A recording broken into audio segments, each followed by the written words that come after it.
반갑습니다. 오늘도 제 이야기를 찾아주신 여러분, 진심으로 환영합니다. 귀로 듣는 이야기, 지금 시작합니다. 이야기를 시작하기에 앞서 구독, 좋아요는 이야기 제작에 큰 힘이 됩니다. 잊지 말고 꼭 눌러주시면 감사하겠습니다. 안녕하세요, 여러분. 소녀가 오늘 여러분께 들려드릴 이야기는 소녀의 혼인 첫날 밤에 있었던 기이하고도 가슴 아픈 사연이옵니다. 이 이야기는 지금으로부터 3년 전 소녀가 22의 나이로 혼인을 올렸을 때 일어난 일이옵니다. 아직도 그날을 떠올리면 가슴이 철렁하면서도 또 한편으로는 뭉클한 마음이 드는 것을 어찌할 수가 없사옵니다. 소녀는 한양에서도 제법 이름난 양반가의 딸로 태어났사옵니다. 아버님께서는 한성부에서 종사품 벼슬을 하셨고 어머님께서는 명문가인 안동 김씨 가문의 규수 출신이셨지요. 소녀는 외동딸로 자라며 부모님의 사랑을 듬뿍 받고 자랐사옵니다. 어려서부터 글을 읽고 쓰는 것을 좋아하였고 사서삼경의 가르침을 배웠으며 자수와 검은고에도 재주가 있다는 소리를 들으며 자랐사옵니다. 소녀의 집안은 대대로 학문을 숭상하는 집안이었사옵니다. 할아버님께서도 문과에 급제하셨고 증조할아버님께서는 예조판서까지 지내신 분이셨지요. 그러하니 집안의 가풍이 엄하면서도 따뜻하였고 예절과 학문을 중히 여기는 분위기였사옵니다. 소녀가 어렸을 적 어머님께서 자주 말씀하셨사옵니다. 우리 딸아, 여자가 시집을 가면 그 집안의 며느리가 되고 자식의 어미가 되고 집안을 이끄는 안주인이 되는 것이란다. 그러니 어려서부터 배워야 할 것이 많단다. 글도 읽을 줄 알아야 하고 바느질도 잘해야 하고 음식 만드는 법도 알아야 하고 집안 살림을 꾸려가는 법도 알아야 한단다. 그 말씀을 들으며 소녀는 열심히 배웠사옵니다. 아침 일찍 일어나 문안을 드리고 낮에는 어머님께 바느질과 음식 만드는 법을 배웠으며 저녁에는 아버님께 글을 배웠지요. 때로는 힘들고 지칠 때도 있었으나 훗날 좋은 아내가 되고 어진 어미가 되려면 이 모든 것이 필요하다는 것을 알았기에 게을리하지 않았사옵니다. 소녀가 15이 되던 해 동네에 사는 또래 친구가 혼인을 하였사옵니다. 그 친구의 혼례를 보며 소녀도 가슴이 두근거렸지요. 언젠가는 소녀에게도 이런 날이 오겠구나. 낯선 사람과 평생을 함께 살아가게 되는구나 하는 생각에 설렘과 두려움이 교차하였사옵니다. 그러나 소녀의 부모님께서는 서두르지 않으셨사옵니다. 아직 어리니 조금 더 기다리자, 좋은 인연이 나타날 때까지 천천히 알아보자 하시며 소녀가 20살이 될 때까지 혼처를 정하지 않으셨지요. 그 사이 소녀는 더욱 많은 것을 배우고 익힐 수 있었사옵니다. 20살이 되던 해봄 아버님께서 소녀를 부르셨사옵니다. 소녀야, 이제 내 나이가 20이니 혼처를 알아봐야겠구나. 아버지가 평소에 눈여겨보던 댁이 있는데 어찌 생각하느냐. 소녀는 얼굴이 붉어지며 대답하였지요. 아버님께서 정하신 곳이라면 소녀가 따르겠습니다. 아버님께서 말씀하시기를 그 댁은 아버님과 같은 과거 동기이신 김판서 댁이라 하셨사옵니다. 김판서께서는 예조판서를 지내신 분으로 청렴하고 강직하기로 유명하신 분이었지요. 그 댁의 차남이 나이도 적당하고 인물도 준수하며 무엇보다 학문이 깊고 성품이 온화하다는 소문이 자자하다 하셨사옵니다. 어머님께서도 거들어 말씀하셨지요. 그 댁 안주인과는 내가 친분이 있는데 참으로 어질고 자애로우신 분이란다. 그런 어머니 밑에서 자란 아들이라면 성품이 바를 것이고 우리 딸을 잘 대해줄 것이다. 부모님의 말씀을 들으니 소녀도 기대가 되었사옵니다. 며칠 후 중매쟁이 할머니께서 오셨사옵니다. 소녀의 집안과 신랑감 집안의 사주를 맞춰보고 궁합을 살펴본다 하셨지요. 소녀는 떨리는 마음으로 결과를 기다렸사옵니다. 사흘 후 중매쟁이 할머니께서 환한 얼굴로 오셨사옵니다. 축하드립니다. 두 분의 궁합이 참으로 좋습니다. 천생연분이십니다. 그리하여 양가에서는 혼인을 진행하기로 합의하였사옵니다. 납체, 납해, 그리고 친형의 절차가 차례로 진행되었지요. 신랑감 되시는 분의 이름은 이민준이라 하셨는데 25의 나이로 이미 소가에 급제하였고 대과를 준비하고 계신다 하였사옵니다. 혼례 준비가 시작되었사옵니다. 소녀의 혼수는 몇 달에 걸쳐 정성스레 준비되었지요. 어머님과 유모, 그리고 동네의 솜씨 좋은 아녀자들이 모여 소녀의 혼수를 만들었사옵니다. 치마와 저고리, 이불과 요, 베갯잎과 이불보, 그리고 온갖 살림살이들이 준비되었지요. 소녀도 직접 자수를 놓았사옵니다. 베갯잎에는 원앙새를 수놓았고 이불보에는 모란꽃을 수놓았지요. 한 땀 한 땀 정성스레 수를 놓으며 소녀는 앞으로 맞이할 새로운 삶을 상상하였사옵니다. 신랑은 어떤 분일까? 시댁 식구들은 어떤 분들일까? 소녀를 잘 받아줄까? 온갖 생각이 머릿속을 스쳐 지나갔사옵니다. 혼례 한 달 전 신랑 댁에서 함을 보내왔사옵니다. 붉은 보자기에 쌓인 함이 대문 앞에 도착하였을 때 온 집안이 들썩였지요. 함을 받는 의식을 치르고 소녀는 떨리는 손으로 함을 열었사옵니다. 그 안에는 빛이 비녀, 금가락지, 비단 옷감, 그리고 각종 귀한 물건들이 들어 있었지요. 모두가 정성스레 준비된 것들이었사옵니다. 특히 소녀의 눈길을 끈 것은 한 통의 편지였사옵니다. 정갈한 글씨로 쓰인 그 편지에는 이렇게 적혀 있었지요. 처음 뵙게 될 부인께 소생은 부인과의 만남을 손꼽아 기다리고 있습니다. 비록 아직 얼굴을 뵙지는 못하였으나 부인께서 어진 분이시라는 소문을 들었습니다. 소생도 부족하나마 평생 부인을 아끼고 소중히 여기겠습니다. 혼례 날 뵙겠습니다. 그 편지를 읽으며 소녀는 가슴이 두근거렸사옵니다. 신랑의 글씨는 단정하면서도 힘이 있었고 글의 내용은 정중하면서도 따뜻하였지요. 이런 분이라면 분명 좋은 남편이 될 것이라는 기대가 생겼사옵니다.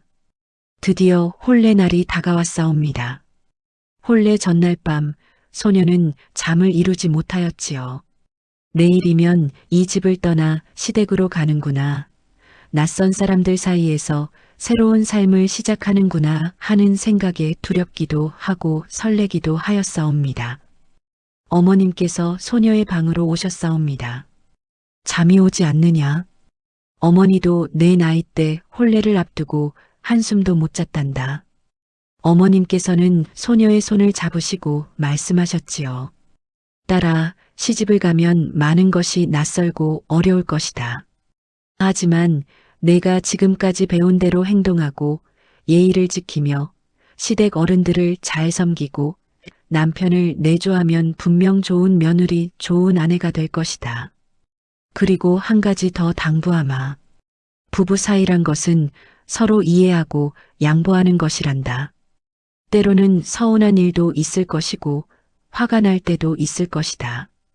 하지만 그럴 때마다 참고 이해하려 노력하면 세월이 지나면서 정이 쌓이고 사랑이 깊어지는 법이란다. 어머님의 말씀에 소녀는 고개를 끄덕이며 눈물을 흘렸사옵니다. 혼례 당일 소녀는 동이 트기 전부터 일어나 준비를 시작하였사옵니다. 목욕재개를 하고 머리를 빗고 혼례복을 입었지요. 유모와 어머님의 손길로 단장을 하였는데 붉은 치마에 노란 저고리를 입고 머리에는 족두리를 얹었사옵니다. 뺨에는 연지를 찍고 이마와 뺨에는 곤지를 찍었지요. 거울을 보니 낯선 제 모습에 소녀 스스로도 놀랐사옵니다. 이것이 정말 나인가? 이렇게 화려하게 차려입은 모습이 참으로 신기하였지요. 어머님께서 소녀를 바라보시며 눈시울을 붉히셨사옵니다. 우리 딸이 이렇게 예뻐졌구나. 정말 아름답다. 아버님께서도 소녀를 보시며 눈물을 글썽이셨사옵니다. 아버지의 귀한 딸이 이제 다른 집 며느리가 되는구나. 잘 가거라. 시댁에서 잘 지내고 어른들께 효도하고 남편을 잘 섬기거라. 부모님의 말씀에 소녀는 눈물이 쏟아질 것 같았으나 꾹 참았사옵니다.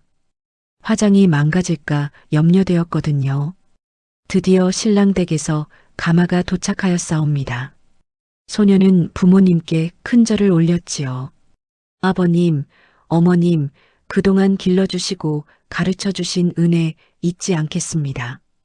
부디 건강하시고 소녀가 자주 찾아뵙겠습니다. 그렇게 말씀드리며 절을 올리니 어머님께서는 참았던 눈물을 흘리셨사옵니다. 가마를 타고 신랑 댁으로 향하는 동안 소녀의 마음은 복잡하였사옵니다. 기대와 불안이 뒤섞인 기분이었지요. 가마 밖으로 들려오는 소리들, 풍악소리, 사람들의 웃음소리, 그 모든 것이 낯설면서도 신기하였사옵니다. 한참을 가니 가마가 멈춰 섰사옵니다. 신랑 댁에 도착한 것이지요. 가마에서 내려 고개를 들어보니 큰 기와집이 눈에 들어왔사옵니다. 대문 앞에는 많은 사람들이 모여 있었고 모두들 소녀를 구경하고 있었지요. 소녀는 부끄러워 고개를 숙인 채 안으로 들어갔사옵니다. 마당 한가운데에는 혼례를 위한 자리가 마련되어 있었사옵니다. 초래상이 놓여 있었고 그 앞에 신랑이 서 계셨지요. 소녀는 면사포를 쓴 채라 신랑의 얼굴이 제대로 보이지 않았으나 키가 훤칠하고 의젓한 모습이라는 것은 느낄 수 있었사옵니다. 대례가 시작되었사옵니다. 전안례, 교배례, 합글례, 모든 절차가 차례로 진행되었지요. 소녀는 떨리는 마음으로 예를 갖추어 절을 올렸고 신랑과 마주 앉아 술을 나누었사옵니다. 술잔을 주고받을 때 신랑의 손이 살짝 보였는데 그 손이 크고 따뜻해 보였사옵니다. 대례를 마치고 패백을 올리러 시부모님께 나아갔사옵니다. 큰 사랑방으로 안내되어 들어가니 시아버님과 시어머님께서 앉아 계셨지요. 소녀는 깊이 절을 올렸사옵니다. 시부모님께 대추와 밤을 올리며 인사를 드렸지요. 시어머님께서는 자애로운 미소로 소녀를 맞아주셨사옵니다. 어서 오너라. 먼 길 오느라 수고 많았구나. 우리 며느리가 참으로 고운 게 소문대로구나. 시아버님께서도 흡족한 표정으로 고개를 끄덕이셨지요. 우리 민준이가 복을 타고났구나. 좋은 배필을 만났어. 그 말씀에 소녀는 얼굴이 더욱 붉어졌사옵니다. 고개를 숙인 채 공손히 앉아 있으니 시어머님께서 소녀의 손을 잡아주셨지요. 우리 집안은 대대로 화목한 집안이란다. 며느리도 우리 가족이니 편하게 지내거라. 무엇이든 필요한 것이 있으면 말하고 어려운 일이 있으면 이 어미에게 의지하렴. 시어머님의 따뜻한 말씀에 소녀는 마음이 놓였사옵니다. 엄한 시어머니를 만나면 어쩌나 걱정하였는데 이렇게 자애로우신 분이라니 다행이라는 생각이 들었지요. 패백을 마치고 일가 친척들께 인사를 올렸사옵니다. 시할아버님, 시할머님, 시숙부님, 시숙모님, 시누이들, 참으로 많은 분들께 인사를 드렸지요. 모두들 소녀를 반갑게 맞아주셨고 덕담을 해주셨사옵니다. 정말 예쁘게 생겼구나. 우리 민준이가 좋은 인연을 만났네. 잘 살 거라. 그런 말씀들을 해주셨지요. 해가 지고 어두워지자 잔치가 시작되었사옵니다. 마당에는 큰 상들이 차려졌고 하객들이 모여들었지요. 풍악 소리가 울려 퍼지고 사람들은 즐겁게 음식을 먹고 이야기를 나누었사옵니다. 소녀는 신부 대기실에서 시녀들과 함께 있었는데 밖에서 들려오는 잔치 소리가 마치 꿈만 같았사옵니다. 시녀 중 한 명이 소녀에게 말하였지요. 마님, 우리 도련님은 정말 좋으신 분입니다. 학문도 깊으시고 성품도 온화하시고 하인들에게도 늘 다정하게 대해주십니다. 마님께서 복 많이 받으셨습니다. 그 말을 듣고 소녀는 기대감이 더욱 커졌사옵니다. 다른 시녀가 거들었사옵니다. 맞습니다. 도련님께서는 효심도 깊으셔서 아버님, 어머님께 잘하시고 형님을 일찍 여의셨는데도 늘 형님을 그리워하시며 제사를 정성스레 모시십니다. 그런 분이니 마님께도 분명 잘하실 것입니다. 잔치가 끝나갈 무렵 유모가 소녀를 부르셨사옵니다. 아가씨, 이제 신방으로 가셔야 합니다. 소녀는 가슴이 두근거렸지요. 드디어 신랑과 단둘이 만나는 순간이 온 것이옵니다. 유모께서 소녀를 신방으로 안내하였사옵니다. 신방은 사랑채 옆 조용한 곳에 마련되어 있었사옵니다. 방문을 열고 들어가니 붉은 촛불이 은은하게 방을 밝히고 있었지요. 방 안에는 아름다운 병풍이 쳐져 있었고 침상에는 새로 만든 이불이 깔려 있었사옵니다. 방 한 구석에는 작은 상이 놓여 있었는데 그 위에는 과일과 떡 그리고 술이 준비되어 있었지요. 유모께서 소녀의 귓가에 대고 작은 목소리로 말씀하셨사옵니다. 아가씨, 이제 진짜 어른이 되시는 겁니다. 신랑 나리께서 잘 이끌어 주실 테니 너무 긴장하지 마시고 순순히 따르시면 됩니다. 부끄러워하지 마시고 자연스럽게 행동하십시오. 소녀는 얼굴이 빨개져서 고개만 끄덕였사옵니다. 유모께서 나가시고 홀로 신방에 남겨진 소녀는 가슴이 터질 듯 두근거렸사옵니다. 곧 신랑이 들어오시겠지요. 그러면 소녀는 어떻게 해야 할까요? 무슨 말을 해야 할까요? 어떻게 행동해야 할까요? 온갖 생각이 머릿속을 어지럽혔사옵니다. 소녀는 침상 가장자리에 앉아 두 손을 모으고 기다렸사옵니다. 촛불이 흔들리며 방 안에 그림자를 만들었고 밖에서는 멀리 잔치 소리가 희미하게 들려왔지요. 시간이 참으로 천천히 흘러가는 것 같았사옵니다. 얼마나 기다렸을까요? 한참을 기다리니 문이 열리는 소리가 들렸사옵니다. 소녀는 더욱 고개를 숙이고 앉아 있었지요. 신랑께서 방으로 들어오시는 발소리가 들렸고 문이 닫히는 소리가 들렸사옵니다. 신랑께서 소녀 앞에 다가오셨사옵니다. 한참 동안 아무 말씀도 없으시다가 조심스레 말씀하셨지요. 부인, 고개를 드시오. 얼굴을 좀 보고 싶소이다. 소녀는 천천히 고개를 들었사옵니다. 촛불 아래에서 본 신랑의 얼굴은 정말 준수하였사옵니다. 검은 눈동자가 깊고 이목구비가 또렷하였지요. 눈썹은 검고 진하였고 콧날은 오똑하였으며 인매는 단정하였사옵니다. 얼굴에는 근엄함과 온화함이 동시에 느껴졌는데 참으로 인상이 좋은 분이었지요. 그러나 자세히 보니 신랑의 얼굴에는 묘한 긴장감이 서려 있었사옵니다. 웃고 계시는데 그 웃음이 어딘지 모르게 어색하고 굳어 보였지요.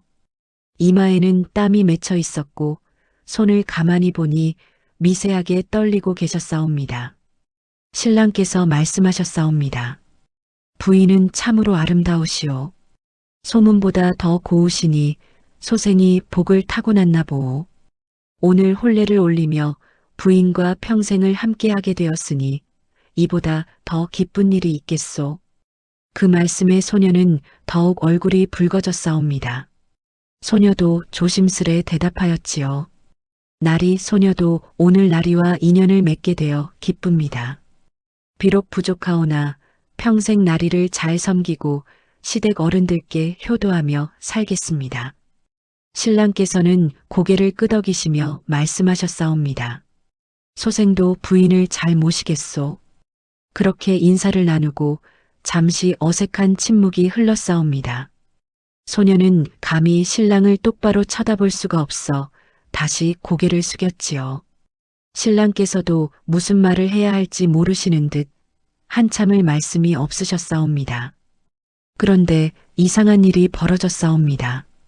신랑께서 갑자기 자리에서 일어나시더니 방 안을 왔다 갔다 거니시는 것이 아니겠사옵니까? 소녀는 어리둥절하여 고개를 들어 신랑을 바라보았사옵니다. 신랑의 얼굴에는 땀이 더욱 많이 흘러내리고 있었고 손은 계속해서 떨리고 계셨지요. 신랑께서는 창문 쪽으로 가셨다가 다시 문 쪽으로 가셨다가 또 벽 쪽으로 가셨다가 마치 무언가에 쫓기는 사람처럼 안절부절 못하시는 것이었사옵니다. 숨소리도 거칠어지셨고 얼굴은 창백해지셨지요. 소녀는 걱정이 되어 여쭈었사옵니다. 날이 어디 불편하신 데라도 있으십니까? 혹시 몸이 아프십니까? 의원을 불러드릴까요? 신랑께서는 급히 손을 저으시며 대답하셨지요. 아니요, 그게 아니라. 그러시더니 다시 방 안을 거니셨사옵니다. 소녀는 점점 더 당황스러워졌사옵니다. 대체 무슨 일이신지 왜 이러시는지 도무지 알 수가 없었지요. 혹시 소녀가 마음에 들지 않으시는 것인가 아니면 소녀가 무언가 잘못한 것인가 온갖 생각이 들었사옵니다. 한참을 그렇게 거니시던 신랑께서 마침내 침상 쪽으로 다가오셨사옵니다. 소녀는 이제야 정상으로 돌아오시는가 보다 생각하였지요. 그런데 신랑께서 하신 행동은 소녀의 예상을 완전히 벗어난 것이었사옵니다. 신랑께서는 침상 위에 놓여있던 이불을 가지고 오시는 것이었사옵니다. 그리고는 그 이불을 침상 한가운데에 놓으시더니 마치 선을 긋듯이 길게 펼치시는 것이 아니겠사옵니까? 소녀는 눈이 휘둥그레져서 신랑을 바라보았사옵니다. 신랑께서는 그 이불선을 만들어 놓으시고 떨리는 목소리로 말씀하셨사옵니다. 부인, 정말 미안하오. 소생도 어쩔 수 없소. 오늘 밤은 우리 이렇게 각자 누워서 자도록 합시다. 제발 이해해 주시오. 소녀는 그 말을 듣는 순간 귀를 의심하였사옵니다. 무슨 말씀이신지 이해할 수가 없었지요. 혼인 첫날 밤에 신랑께서 신부인 소녀를 거부하시다니요. 이게 대체 무슨 일이란 말입니까? 소녀는 꿈을 꾸는 것이 아닌가 싶어 자신의 뺨을 꼬집어 보았사옵니다. 하지만 아팠지요. 이것은 꿈이 아니었사옵니다. 날이 무슨 말씀이십니까?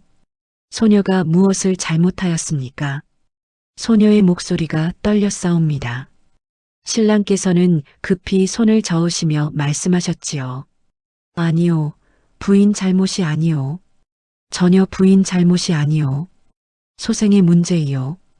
그러면 대체 무슨 문제이십니까? 나리께서 말씀해 주시지 않으면 소녀는 알 수가 없지 않습니까? 소녀의 목소리에는 당혹감과 억울함이 묻어났사옵니다. 신랑께서는 고개를 떨구시며 말씀하셨지요. 소생도 잘 설명할 수가 없소.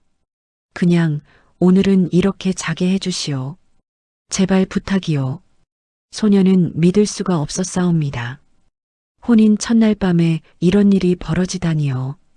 주위 사람들에게서 들은 이야기로는 첫날 밤은 부부가 진정한 부부가 되는 신성한 밤이라 하였는데 지금 신랑께서는 그것을 거부하고 계시는 것이 아니겠사옵니까?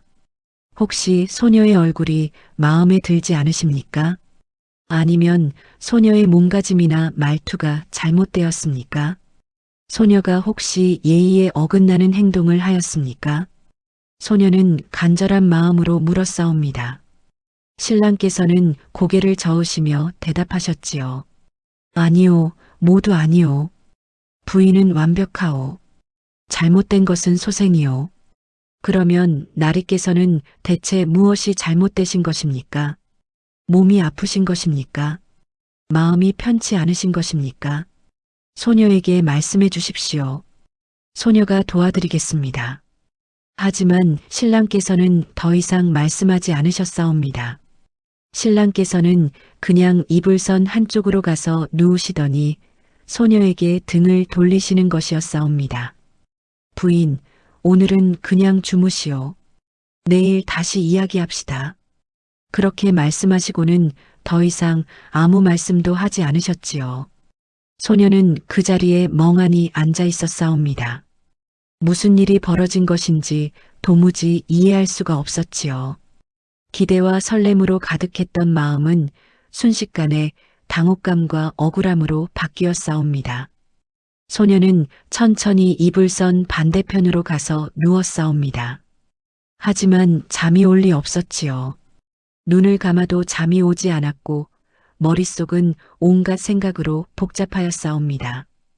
이게 무슨 일인가, 소녀가 무엇을 잘못한 것인가, 아니면 신랑께 무슨 사연이 있으신 것인가. 이불선 너머로 신랑의 숨소리가 들렸사옵니다. 그 숨소리는 고르지 않았고 마치 무언가를 참고 계시는 것 같았지요. 신랑께서도 주무시지 못하고 계신 것이 분명하였사옵니다. 밤은 깊어갔고 밖에서는 개 짖는 소리가 들렸으며 바람이 창문을 흔들었사옵니다. 소녀는 그날 밤 거의 한숨도 자지 못하였지요. 눈물이 자꾸만 흘러나왔고 베갯잎이 다 젖었사옵니다. 새벽이 되어서야 소녀는 잠깐 눈을 붙였는데 얼마 지나지 않아 밖에서 소리가 들렸사옵니다. 아침 문안을 드리러 가야 한다는 시녀의 목소리였지요.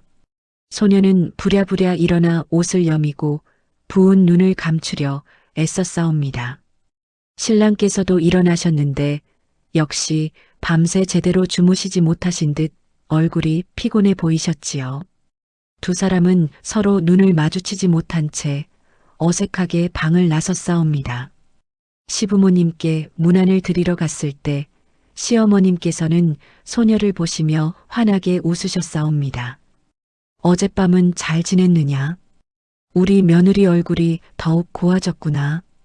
혼인한 여자는 이렇게 달라지는구나. 그 말씀에 소녀는 얼굴이 화끈 달아올랐사옵니다. 시어머님께서는 아무것도 모르시고 계신 것이지요. 소녀가 얼마나 황당하고 억울한 밤을 보냈는지, 신랑께서 얼마나 이상한 행동을 하셨는지 전혀 모르고 계시는 것이옵니다. 소녀는 아무 말도 할 수가 없었지요. 이런 일을 어찌 시어머님께 말씀드릴 수 있겠사옵니까? 아침 식사를 마치고 소녀는 신부 방으로 돌아왔사옵니다. 신랑께서는 사랑채로 가셨다 하더군요. 소녀는 홀로 방에 앉아 눈물을 흘렸사옵니다. 대체 무슨 일이 벌어진 것인지, 앞으로 어떻게 해야 할지 막막하기만 하였지요. 낮이 되어 신랑께서 방으로 오셨사옵니다. 소녀는 신랑을 보자마자 물었지요. 날이 어젯밤 일에 대해 설명해 주셔야 하지 않겠습니까? 소녀는 도대체 무슨 일인지 알 수가 없습니다. 신랑께서는 난처한 표정으로 말씀하셨사옵니다. 부인, 정말 미안하오. 소생도 어찌 설명해야 할지 모르겠소. 그렇게 며칠이 지나갔사옵니다. 낮에는 시댁 식구들 앞에서 정상적인 부부처럼 행동하였으나 밤만 되면 신랑께서는 어김없이 이불로 선을 그으시고 각자 주무시는 것이었사옵니다. 소녀는 점점 지쳐갔사옵니다. 일주일이 지났을 때 소녀는 더 이상 참을 수가 없었사옵니다. 그날 밤 신랑께서 또 이불로 선을 그으시려 하실 때 소녀가 그 이불을 확 잡아채었지요. 나리, 이제 그만하십시오. 소녀는 더 이상 이렇게 지낼 수가 없습니다. 나리께서 지금 당장 말씀해 주시지 않으면 소녀는 친정으로 돌아가겠습니다. 신랑께서는 깜짝 놀라시며 소녀를 바라보셨사옵니다. 부인, 진정하시오. 친정으로 돌아간다니 그게 무슨 말이오? 소녀는 눈물을 흘리며 말하였지요. 나리께서는 소녀를 부인이라 부르시지만 우리가 진정한 부부입니까? 혼인한 지 일주일이 지났는데 우리는 아직 부부가 된 적이 없습니다. 이것이 정상적인 혼인입니까? 나리께서 소녀를 거부하시는 이유를 말씀해 주십시오. 소녀의 무엇이 마음에 들지 않으십니까? 소녀가 무엇을 고쳐야 합니까? 아니면 나리께 다른 사연이 있으십니까? 제발 말씀해 주십시오. 소녀가 간절히 부탁하니 신랑께서는 마침내 입을 여셨사옵니다. 부인, 정말 미안하오. 소생이 너무 비겁하였소. 사실은 소생에게 큰 트라우마가 있소이다. 어렸을 적 겪은 일인데 그것이 지금까지 소생을 괴롭히고 있소. 신랑의 목소리가 떨리고 있었사옵니다. 소녀는 숨을 죽이고 다음 말을 기다렸지요. 신랑께서는 한참을 망설이시다가 천천히 이야기를 시작하셨사옵니다. 소생에게는 형님이 한 분 계셨소이다. 소생보다 5살 위셨는데 정말 훌륭한 분이셨소. 형님께서는 어려서부터 총명하셨고 글 공부를 잘하셨으며 효심이 깊으셨지요. 부모님께서는 형님을 무척 자랑스러워하셨고 소생도 형님을 무척 따랐고 존경하였소. 형님께서는 소생을 아꼈고 늘 다정하게 대해주셨소. 형님께서 28 되시던 해에 혼인을 하셨소. 상대는 명문가의 규수였고 양가 모두 기뻐하는 혼사였지요. 형님께서도 신부를 무척 마음에 들어 하셨고 혼례를 손꼽아 기다리셨소. 혼례 날 집안은 잔치집이 되었소. 많은 하객들이 모였고 풍악이 울려 퍼졌으며 모두가 축하해 주었지요. 형님께서는 정말 행복해 보이셨소.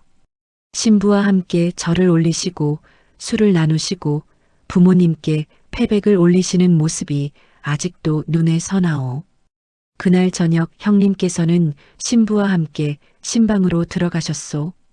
소생은 그때 15이었는데 형님이 혼인하신 것이 신기하기도 하고 기쁘기도 하였지요. 언젠가 소생도 형님처럼 혼인을 하겠지. 그런 생각을 하며 잠자리에 들었소. 다음 날 아침 형님 내외께서는 친형을 가시기로 되어 있었소. 신부댁을 방문하여 인사를 올리는 예법이었지요. 아침 일찍 일어나서 준비를 하시더니 형님께서는 소생을 부르셨소. 민준아, 형이 며칠 후에 돌아올 테니 잘 지내거라. 부모님 말씀 잘 듣고 공부 열심히 하고 돌아오면 좋은 선물 사다 주마. 소생은 형님께 절을 올리며 말씀드렸지요. 형님, 잘 다녀오십시오. 형님께서는 소생의 머리를 쓰다듬어 주시고 환하게 웃으시며 신부와 함께 가마에 오르셨소. 그것이 형님을 본 마지막이었소. 신랑의 목소리가 떨렸사옵니다. 소녀는 숨을 죽이고 듣고 있었지요. 신랑께서는 눈물을 글썽이시며 계속 말씀하셨사옵니다. 형님께서 출발하신 지 2시즌쯤 지났을까요? 갑자기 집 밖이 소란스러워졌소. 사람들이 고함을 지르고 발소리가 급하게 들리고 무언가 큰일이 난 것 같았소. 소생이 밖으로 나가보니 한 사내가 피를 흘리며 달려오고 있었소. 그 사내는 형님 일행을 호위하던 하인이었소. 그 하인이 숨을 헐떡이며 말하였소. 큰일 났습니다. 도련님께서 산적들에게 습격을 당하셨습니다. 그 말을 듣는 순간 집안은 아수라장이 되었소. 아버님께서는 급히 사람들을 모아 현장으로 달려가셨고 어머님께서는 그 자리에서 쓰러지셨지요. 소생도 아버님을 따라 현장으로 가려 하였으나 어른들이 말렸소. 어린아이가 볼 것이 아니라고요. 한참을 기다리니 아버님께서 돌아오셨소. 그런데 아버님의 얼굴은 흙빛이었고 온몸이 떨리고 계셨소. 아버님께서 어머님께 말씀하셨지요. 민우가 돌아가셨소. 그 말을 듣는 순간 어머님께서는 기절하셨고 집안은 곡소리로 가득 찼소. 신랑께서는 눈물을 흘리시며 말씀하셨사옵니다. 형님께서는 그렇게 돌아가셨소? 혼인한 지 단 하루 만에 말이요. 행복한 신랑이었던 형님께서는 갑자기 차가운 시신이 되어 돌아오셨소. 나중에 들은 이야기로는 산적들이 혼례 행차를 노리고 매복해 있었다 하오. 혼례 때는 귀한 물건들을 많이 가지고 다니니 그것을 노린 것이지요. 형님께서는 신부를 지키려 하셨다 하오. 하지만 산적들의 칼에 맞아 그 자리에서 숨을 거두셨소. 신부는 어찌 되셨습니까? 소녀가 조심스레 물었사옵니다. 신랑께서 대답하셨지요. 신부도 크게 다쳤소. 칼에 베이고 땅에 굴러 머리를 다쳤지요. 다행히 목숨은 건졌으나 그 충격으로 정신이 온전치 못하게 되었소. 한동안 누워만 계시다가 결국 친정으로 돌아가셨소. 집안은 순식간에 초상집이 되었소. 어제까지만 해도 잔치를 벌이던 집이 하루 만에 곡소리로 가득 찼소. 붉은 천으로 꾸며졌던 집이 흰 천으로 바뀌었소. 웃음소리가 가득하던 집이 눈물과 한숨으로 가득 찼소. 형님의 시신을 염하는 날 소생도 형님을 보았소. 어제까지만 해도 환하게 웃으시던 형님이 차갑고 굳은 얼굴로 누워 계시는 것을 보는 순간 소생은 그것이 현실인지 믿을 수가 없었소. 장례를 치르는 동안 집안 분위기는 참으로 참담하였소. 아버님께서는 밤낮으로 우셨고 어머님께서는 음식도 드시지 않으시고 누워만 계셨지요. 친척들이 모두 모여 슬퍼하였고 소생도 형님을 그리워하며 울었소. 그런데 소생은 제대로 슬퍼할 수조차 없었소. 부모님께서 너무 힘들어 하시는 것을 보니 소생까지 무너지면 안 되겠다는 생각이 들었소. 그래서 눈물을 참고 슬픔을 억누르고 씩씩하게 견뎌야 한다고 스스로를 다잡았소. 장례를 마치고 나서도 집안 분위기는 오랫동안 가라앉아 있었소. 어머님께서는 형님 방문을 열지 못하셨고 아버님께서는 형님 이야기만 나오면 눈물을 흘리셨지요. 소생도 형님 생각만 하면 가슴이 찢어지는 것 같았소. 그리고 그 후로 소생은 혼인이라는 것에 대한 두려움이 생겼소. 형님께서 혼인하신 다음 날 그런 비극이 벌어진 것을 보고 소생은 무의식 중에 혼인과 불행을 연결짓게 된 것 같소. 혼인을 하면 불행이 찾아오는 것이 아닌가. 혼인 다음 날에는 무슨 일이 생기는 것이 아닌가. 그런 두려움이 마음속 깊이 자리 잡은 것이요. 소생도 그것이 비이성적인 생각이라는 것을 알고 있어. 형님의 죽음은 불운한 사고였을 뿐 혼인 자체와는 관련이 없는 일이요. 하지만 마음이란 것이 이성적으로만 움직이는 것이 아니지 않소? 세월이 흘러 소생도 혼인을 해야 할 나이가 되었을 때 부모님께서 혼처를 알아보기 시작하셨소. 소생은 두려웠소. 하지만 부모님의 슬픈 얼굴을 보니 거절할 수가 없었소. 형님을 잃은 상처가 아직 아물지 않은 부모님께 소생이라도 혼인하여 기쁨을 드리고 싶었소. 그래서 혼인을 결심하였소. 부인을 처음 만났을 때, 아니 정확히는 부인에 대한 소문을 들었을 때 소생은 이 혼인이 잘 될 것이라 생각하였소. 부인께서 현명하고 어질다는 소문을 들었고 부인의 집안도 훌륭하다 하였으니까요. 혼례 준비를 하는 동안에도 소생은 괜찮을 것이라 생각하였소. 형님의 일은 불운한 사고였을 뿐 소생의 혼인은 다를 것이라고 스스로를 설득하였소. 하지만 혼례 날이 다가올수록 불안감이 커져갔소.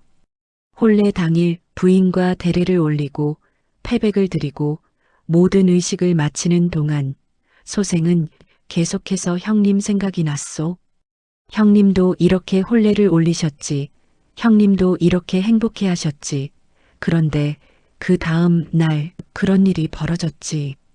신방에 들어가는 순간 소생은 패닉에 빠졌소. 갑자기 형님의 시신이 떠올랐고 장례식장의 곡소리가 들리는 것 같았소. 혼인 다음 날 형님께 무슨 일이 생겼듯이 소생에게도 아니면 부인께 무슨 일이 생기는 것은 아닐까 하는 두려움이 밀려왔소. 그래서 소생은 부인과 거리를 두게 되었소. 비이성적인 생각이었소. 하지만 그 순간 소생은 그 두려움을 감당할 수가 없었소. 정말 미안하오, 부인. 신랑께서는 고개를 숙이시며 눈물을 흘리셨사옵니다. 소녀는 그 이야기를 듣고 가슴이 무너지는 것 같았사옵니다. 신랑께서 소녀를 거부한 것이 아니라 깊은 트라우마 때문에 괴로워하고 계셨던 것이지요. 나리, 그런 사연이 있으셨군요. 소녀가 몰라서 나리를 원망하였습니다. 정말 죄송합니다. 소녀가 말하니 신랑께서 고개를 저으셨사옵니다. 아니요, 부인 잘못이 아니요. 소생이 미리 말씀드렸어야 했는데 차마 입이 떨어지지 않았소. 두 사람은 그날 밤 오랫동안 이야기를 나누었사옵니다. 신랑의 형님에 대한 이야기, 그 비극적인 사건에 대한 이야기, 그리고 그 이후 신랑이 겪어온 고통에 대한 이야기를요. 소녀는 신랑의 이야기를 들으며 신랑의 고통을 조금이나마 이해하게 되었사옵니다. 나리, 소녀가 나리를 도와드리겠습니다. 함께 이 두려움을 극복해 봅시다. 소녀의 말에 신랑께서는 고개를 끄덕이셨지요. 정말 고맙소, 부인.